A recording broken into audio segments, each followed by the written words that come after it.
future self journal වලට කියවන පොත් වල තියෙන දේවල් ලියන්න ඔයාලට ගැළපෙන මෙතඩ් එක තෝරගෙන හිතේ තියෙන දේවල් කියාගන්න බැරුව ඉන්න කෙනෙක් නම් ඔයාලට පොසිටිව් වෙන්න හොඳම ජර්නල් මෙතඩ් එක. හයි, අද මම කතා කරන්නේ ජර්නලින් ගැන. ජර්නලින් කරන විදි ගොඩාක් තියෙනවා. හැබැයි අපි ගොඩක්ම දන්නේ බුලට් ජර්නලින්, ග්‍රැටිටියුඩ් ජර්නලින්, අමතරව ජර්නලින් කරන්න පුළුවන් විදි ගොඩක් තියෙනවා. රීඩින් ජර්නල්, ෂැඩෝ ජර්නලින්, එතකොට ස්පිරිචුවල් ජර්නලින්, නේචර් ජර්නලින් වගේ ගොඩාක් වර්ගයේ ජර්නල්ස් තියෙනවා. හැබැයි අද මම කතා කරන්නේ අපේ ජීවිතය වෙනස් කරගන්න පුළුවන් විදිහේ ජර්නල්ස් වර්ග 5ක් ගැන. ජර්නල් හැම මෙතඩ් එකක්ම හැමෝටම ගැලපෙන්නේ නැහැ.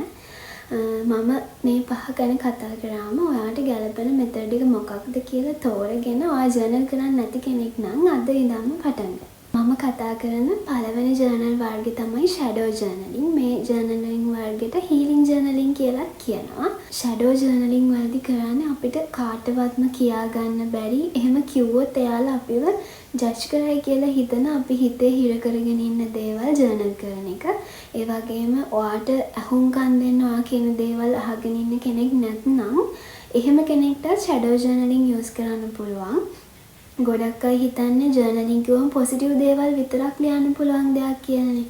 ජර්නලින් කියන්නේ පොසිටිව් දේවල් විතරක්ම ලියන්න ඕන. එහෙම නැත්නම් ජර්නලින් කරන්න පුළුවන් මේ විදියට විතරයි කියලා කොහෙවත් නීතියක් දාලා නැහැ. ජර්නලින් කියන්නේ ඔයාට ඔයාගේ හිතේ තියෙන තුවාල සනීප කරගන්න, ඔයාව දියුණු කරගන්න, ඔයාගේ විදියට ඔයා කැමති විදියට යූස් කරන්න පුළුවන් ටූල් එකක්. ඉතින් ඔයත් හිතේ කාටවත් කියාගන්න බැරි දේවල් හිර කරගෙන ඉන්න කෙනෙක් නම් ඔයාගේ තුවාල සනීප කරගන්න හොඳම ජර්නලින් මෙතඩ් එක තමයි ෂැඩෝ ජර්නලින් කියන්නේ. ජර්නල් වලදී කවුරුත් ඔයාව ජජ් කරන්නේ නැහැ. ජර්නල් එක තියෙන ආගාව විතර ඒක කවුරුත් කියවන්නේ නැහැ. ඔයාගේ හිතට එන ඔයාගේ හිතේ හිර වෙලා තියෙන ඕනම දෙයක් ඔයාට පුළුවන් මේ ජර්නල් එකේ ලියලා ඔයාගේ හිත නිදහස් කරගන්න. සෙකන්ඩ් මෙතඩ් එක හැමෝම වගේ දන්න ග්‍රැටිටියුඩ් ජර්නලින්. හැබැයි ග්‍රැටිටියුඩ් ජර්නලින් කිව්වම ගොඩක් අය මේක සංකීර්ණ කරගන්නවා. අපි පුරුදු වෙලා ඉන්නේ අපිට නැති දේවල් ගැනම හිතන්න, නැති දේවල් ගැනම කම්ප්ලේන් කර ඉන්න. හැබැයි අපේ ජීවිතේ දැනටමත් තියෙන දේවල් ගැන හිතලා අපි සතුටු වෙන්න පුරුදු වෙලා තියෙන හරිම අඩුවේ. ඉතින් ග්‍රැටිටියුඩ් ජර්නලින් වලදී කරන්නේ අපේ ජීවිතේ දැනටමත් තියෙන පුංචි දේවල් වලින් පවා සතුටු වෙන්න, ඒ දේවල් වලට ස්තුතිවන්ත වෙන්න පුරුදු කරන එක. ග්‍රැටිටියුඩ් වලට මාර පවර් එකක් තියෙනවා. අපි පුංචි දෙයකට ග්‍රැටිටියුඩ් වෙන්න පටන් ගත්තම අපේ ජීවිතේ තියෙන පුංචි දේත් මතක් කරලා සතුටු වෙන්න පුළුවන් තැනට ආවම අපේ ভাইබ්‍රේෂන් එක ඉබේම වැඩි වෙන්න පටන් ගන්නවා. එතකොට තව තවත් අපිට සතුටු වෙන්න පුළුවන් විදිහ, අපිට ග්‍රේට්ෆුල් වෙන්න පුළුවන් විදිහේ දේවල් අපේ ජීවිතේට ආකර්ෂණය වෙන්න පටන් ගන්නවා. ග්‍රැටිටියුඩ් ජර්නලින් කිව්ව ගමන් කෙනෙක්ට එකපාරට ඔලුවට එන්න පුළුවන් මගේ ජීවිතේ සතුටු වෙන්න පුළුවන් විදිහේ, ස්තුතිවන්ත වෙන්න පුළුවන් විදිහේ දේවල් නෑ නේද කියලා. එහෙම නෑ. මේ ලෝකෙන හැම කෙනෙක්ටම තමන්ගේ ජීවිතය ගැන සතුටු වෙන්න පුළුවන් විදිහේ පුංචිම හරි දෙයක් තියෙනවා. ඔයාට නිරෝගීව ජීවත් වෙන්න පුළුවන්කම ලැබිලා තියෙනවා. එහෙම නැත්නම් නිකමට හිතන්න මේ ලෝකේ කී දෙනෙක් නම් රාට නිදාගෙන උදේට නැගිටිනකොට නිින්දෙන්ම මරණ අය කොච්චරක්ද? ඔයා එහෙම වෙලා නැහැ. ඔයා තාමත් ජීවත් වෙනවා. ඒ වගේම මේ ලෝකේ ස්වභාවික ආපදා නිසා මිනිස්සු කී දෙනෙක් මරනවද? ඒත් ඔයා තාමත් ආරක්ෂිතව ජීවත් වෙනවා. මේ ලෝකෙන මිනිස්සු කී දෙනෙක්ට හරියට කැම ටික නැතුවද? ඒත් ඔයාට ප්‍රමාණවත් තරම් කැම තියෙනවා. ඒ වගේ ඔයාට සතුටු වෙන්න පුළුවන් විදිහේ දේවල් ඕන තරම් තියෙනවා.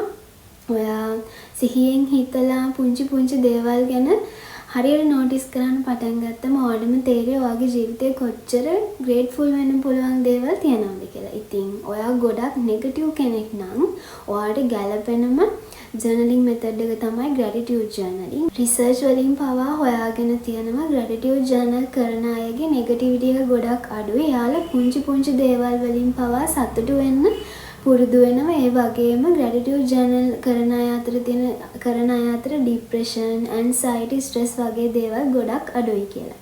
ඉතින් ඔයා ගොඩක් නෙගටිව් කෙනෙක් නම් ඔයාගේ නෙගටිවිටි එක නැති කරගන්න හොඳම මෙතඩ් එක තමයි ග්‍රැටිටියුඩ් ජර්නලින්. තුන්වෙනි ජර්නලින් මෙතඩ් එක තමයි ෆියුචර් සෙල්ෆ් ජර්නලින්. මේ මෙතඩ් එකේදී වෙන්නේ අපි අනාගතයේදී අපි වෙන්න කැමති version එක. එහෙම නැත්නම් අපි අනාගතයේදී ගත කරන්න කැමති ජීවිතේ ගත කරන්න අපේ brain එක සූදානම් කරන එක. මේක law of attraction වලටත් සම්බන්ධයි. අපේ brain එක දන්නේ නැහැ ඇත්තටම වෙන්නේ මොකක්ද, එහෙම නැත්නම් අපි හිතින් මවාගෙන imagination කරන්නේ මොනවද කියලා. එයා හැම දෙයක්ම ඇත්ත විදියට තමයි දකින්නේ. එතකොට අපි නිතර අපේ future version එක අපි අනාගතයේ ජීවත් වෙන්න කැමති විදිය ගැන imagine කර journal කරනකොට අපේ brain එක හිතන්නේ මේක ඇත්තටම වෙනවා කියලා. එතකොට මේ දේ ඇත්තටම වෙනවා කියලා brain එක විශ්වාස කරන්න පටන් ගන්නවා. එතකොට ඉබේම අපව motivate වෙනවා අපි අනාගතයේ ගෙවන්න කැමති ජීවිතේට යන්න අපිට පාරක් හදන්න පටන් ගන්න. future self journaling කරන විදිය ගැන මම ඔයාලට අදහසක් ගන්න උදාහරණයක් කියන්නම්. දැන් හිතන්නකෝ ඔයාට ඕන self love practice කරලා ඔයාව හරිම ආදරෙන් බලාගන්න කියලා. හැබැයි ඔයා තාම self love practice කරන්න පුරුදු වෙන ගමන් ඉන්නේ. එතකොට ඔයාට ඔයාගේ future self journal එකේ ලියන්න පුළුවන් මම අමාරුවෙන් හරි self love පුරුදු කරලා මාව ආදරෙන් බලාගන්න පටන් ගත්ත එක ගැන මම ගැනම ආඩම්බර වෙනවා. මම දැන් මාව හරිම ආදරෙන් බලා ගන්නවා. මම කැමති දේවල් මට අරගෙන දෙනවා. මම මගේ මානසික සෞඛ්‍ය ගැන හිතනවා. මම හරිම නිදහසේ සතුටින් දැන් ජීවත් වෙනවා වගේ දේවල් විස්තර කරලා ඔයාගේ අනාගතේ ඔයා ජීවත් වෙන්න කැමති විදිය future self journal එකේ ලියන්න පුළුවන්. හතරවෙනි method එක තමයි self reflection journaling. මේ method එකේදී වෙන්නේ අපි කණ්ණාඩියක් ඉස්සරහට ගිහින් අපි දිහාම බලනවා වගේ වැඩක්. අද දවසේ අපේ ජීවිතේ ගත වුණේ කොහොමද? අද අපිට දැනුණු feelings මොනවද? අපි මුහුණ දුන්න situations මොනවද? අපි ඒවට මුහුණ දුන්නේ කොහොමද? ඒ වගේම හෙට දවසේ සාර්ථක කරගන්න අද දවසින් හදාගන්න ඕන වැරදි මොනවද කියලා journal කරන එක තමයි අපි self reflection journal එකේදී කරන්නේ. මේ journal method එකේදී ගොඩක්ම වෙන්නේ අපිට අපිව අඳුරගන්න පුළුවන් වෙනවා. අපේ තියෙන අඩුපාඩු හඳුනගෙන ඒව හදාගන්න අපිට උදව් වෙනවා. සමහර වෙලාවට සමහර දවස්වලදී අපිට තියෙනවනේ අපිට හරි ඉක්මනට තරහ යනවා. හැබැයි ඊට පස්සේ හිතනවා මට එච්චර ඉක්මනට තරහ ගන්නේ නැතුව ඉන්න තිබ්බේ. මට ඒ විදිහට එයාට බනින්න නැතුව ඉන්න තිබ්බේ. මට තව ටිකක් ඉවසන්න තිබුණා. මට ඒ වෙලාව ටිකක් සයිලන්ට් වෙලා ඉන්න තිබ්බා වගේ දේවල් හිතන වෙලාවල් තියෙනවනේ. එතකොට අන්න ඒ වගේ අපි ඒ දවසේ වෙන දේවල්, එහෙම තරහ ගිය දේවල් අපි ජර්නල් කරලා ඒක හදා ගන්න ඕනේ කොහොමද කියලා ජර්නල් කරාම ආයෙත් ඒ වගේ සිටුේෂන් එකකට අපිට මුහුණ දෙන්න වුණොත් ඒක හරියට මැනේජ් කරගන්න අපි ඉගෙන ගන්නවා. ඉතින් self reflection journal කියන්නේ අපේ අඩුපාඩු හදාගන්න හොඳම journal method එක. අන්තිම method එක bullet journaling. මේකත් ගොඩක් අය දන්නවා. bullet journal වලින් කරන්නේ අපේ life එක හරියට organize කරගන්න උදව් කරන එක. අපේ goals මොනවද? ඒ goals achieve කරගන්න අපි ගන්න ඕන action plan මොනවද? අපි to do list හදන ඒවා, අපේ habit trackers වගේ දේවල් දාලා අපේ life එක හරි විදියට organize කරන්න අපිට bullet journals use කරන්න පුළුවන්. ඉතින් ඔයාට හරියට goals ටිකක් හදාගෙන වැඩ කරන්න, ඔයාගේ හොඳ habits දියුණු කරගන්න ඔයා පටන්ගෙන නම් තියෙන්නේ. ඔයාට ගැළපෙනම bullet journal method එක තමයි bullet journaling කියන්නේ. ඉතින් මේ තමයි ජීවිතේ වෙනස් කරගන්න use කරගන්න පුළුවන් journaling methods 5. මේ ඔක්කොම ඔයා try කරන්න ඕනේ නැහැ. ඔයාට ගැළපෙන method එක තෝරගන්න. කැමති කෙනෙක් ඉන්නවා නම් ඔයාලට කරන්න පුළුවන් නම් methods 2-3 කරත් කමක් නැහැ. මාත් මේ අවුරුද්දේ journals 3ක් තියාගන්න හිතුවා. පළවෙනි එක future self journal වලට, ඊට පස්සේ මම කියවන පොත් වල තියෙන දේවල් ලියන්න reading journal එකක්, ඊට පස්සේ bullet journal එක.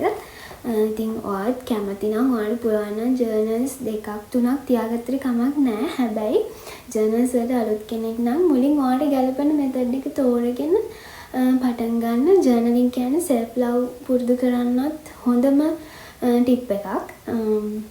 දැන් මම methods 5ක් කියවනේ මෙතන. එතකොට ඔයා කාටවත්ම හිතේ තියෙන දේවල් කියාගන්න බැරුව ඉන්න කෙනෙක් නම් ඔයාට හොඳම journal method එක shadow journaling. ඊට පස්සේ ඔයා ගොඩක් negative කෙනෙක් නම් ඔයාට positive වෙන්න හොඳම journal method එක gratitude journaling. එතකොට ඔයාට අඩුපාඩු හදාගන්න ඕන කෙනෙක් නම් ඔයාට ගැළපෙන method එක self reflection journaling.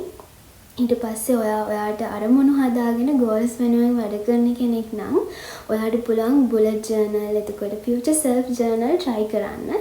ඉතින් මේ methods 5 තමයි මම හොයාගත්ත විදිහට අපේ ජීවිතේ වෙනස් කරගන්න use කරන්න පුළුවන් හොඳම journals 5.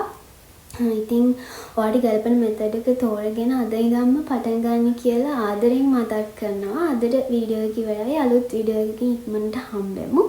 ඔයාලා සතුටින් පරිස්සමින් ඉන්න.